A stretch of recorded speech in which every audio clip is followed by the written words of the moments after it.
Luma Dream Machine does a fantastic job at animating aquatic life, and I want to give you guys a breakdown on how you can create videos just like this so that you can create your own underwater worlds with these unique creatures.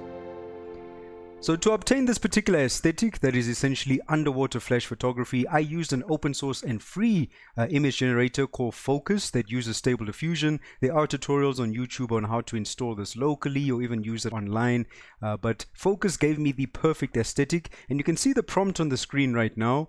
But I will be explaining that a little bit more and how I even adjusted this prompt to get different images. But FOOOCUS was my main tool for generating my images. If you're using FOOOCUS to follow along with this tutorial, here's a breakdown of my settings. So I'm using an aspect ratio of 1344 by 768, and this gives me more of this wider format that I think looks quite nice. I always increase my image number over here because it's nice to have variation. So you can see I generated 8 images, and if an image is generating and you don't like it, you can always just click on skip. I did leave the performance on speed, but you can put it on quality as well if you want better quality. Now, very important, under styles, you'll usually have 3 styles enabled like this. What you want to do is you want to disable them and make sure you don't have any styles enabled, because you don't want the styles to influence the final output of your image. You want the prompt to influence your final output. And then under models, I'm using the Juggernaut XL, which is the base model that's the default model installed with FOOOCUS. Now, to explain the prompt a little bit better, you can see I've got macro photography that basically creates this close-up shot of the underwater sea life. Then I've got camera flash in there, which mimics underwater flash photography. Now you can see I've got of A, and in this case with these images, I basically typed in iridescent squid, and that's what's basically creating these really colorful and interesting looking squids. And then I said they're swimming on the ocean floor at night. And yeah, that's some pretty good prompt adherence. And then this is a film stock called Kodak Portrait 200, and this film stock creates like this very, dreamy, almost, a little bit of a vintage aesthetic with some noise on here that I think looks really nice for these particular images. And yeah, that was basically the prompt and the settings I used to generate these images. So I also wanted to show you guys some of my history over here with other images I generated, because you can obviously see the entire prompt. In this case, I think it's important to experiment and actually create hybrids, because it creates very interesting looking sea life. You can see over here with the prompt, I said macro photography camera flash of a never before seen glitter white butterfly peacock shrimp. So the AI is creating this extremely strange hybrid of a shrimp that has butterfly wings and maybe some peacock colors and patterns on there with a little dash of glitter, and it gives me this really strange but fascinating looking image. Also, remember, your sea life doesn't have to be swimming on the ocean floor. It could be swimming through coral. So adjust the prompt to your own needs and see what you come up with. But creating these hybrids, I think, is super interesting.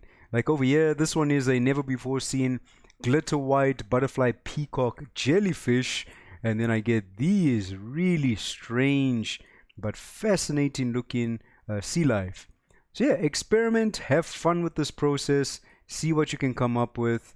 There's some other ones over here. Some of them look disgusting.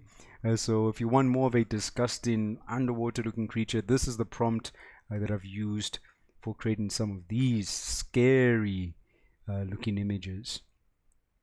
I think with some of these, you can see over here, like I even tried a stingray koi fish. And yeah, creating hybrids, I think, is amazing. And it creates very interesting looking sea life. These ones was iridescent squid koi fish. Beautiful looking sea creature. So yeah, have fun, experiment, adjust the prompt to your own needs, and you can create these really beautiful looking sea creatures.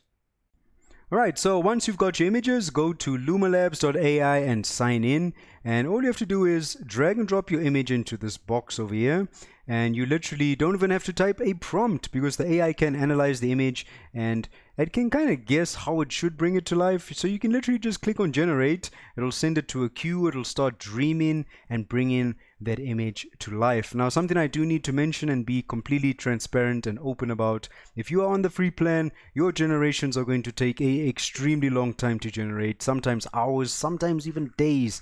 So it's just their way of trying to get people to get onto the paid plan. but it is worth it in my opinion, because especially if you're doing aquatic life, it brings it to life and it does a fantastic job. So yeah, you do that, you click on that icon and you'll have a video.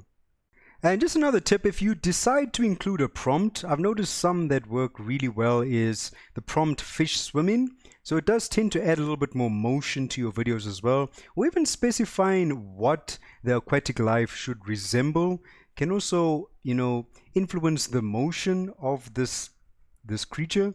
So in this case, you can see I said squid swimming, and I started moving all of these, you know, different parts of the squid. Over here, I said this is a squid. I was just trying a whole bunch of stuff, but you can see over here some of these videos there's no prompt included at all, but it still brought this image to life and animated it. Like you can see over here, here's a crab, right? I wanted to specify that it's a crab. So yeah, though these are just some other prompts that I've been using, but this one works quite well. So fish swimming. Over here you can say even specify that this is a shark, and it brought that to life. Yeah, just to show you some of these videos. But now you can see I've done a lot of generations, and that's because that's the nature of AI, and that a lot of the times you get results that maybe you don't like, and you need to keep re-rolling that prompt until you get something that you do like. So with AI, we don't really have an extreme amount of control over the desired output, but we can use prompts to help influence what we want the video to look like. All right, that is the nature of AI right now. But you can see just by using the prompt fish swimming or specifying what the aquatic life should resemble, it brings it to life. So just one more tip. So have a look at this fish, right? I'm going to click on play. Whoa, crazy, right? So what's going on over here is that this fish is essentially morphing from one image into another, right? This is a transformation. And to do this is very simple with Luma. Essentially, to set this up, you'd need two images that look quite similar. And in this case, the fish are swimming in the exact same direction. You know, there's not too much of a difference between these two images. And that's really important so that the transition looks a lot more natural. So once you have those two images, you'll drag and drop an image in here. And that now becomes my end frame. And I want to create a start frame as well. All right, so essentially this image transforms into this one, and the prompt that I use over here is transforms and morphs. All right, and then just click on generate. So now it's going to create a transformation or morph from this image into that one that will create that really crazy looking video. All right, so that is exactly how I'm creating all of these fascinating underwater videos with these never before seen aquatic creatures. Now you know how to do it. Once you know the prompt for creating the images and how Luma can bring that to life with ease, you can create your own underwater worlds. It really is that simple. So if you guys enjoyed this video, then stay tuned for some more videos and tutorials, and goodbye.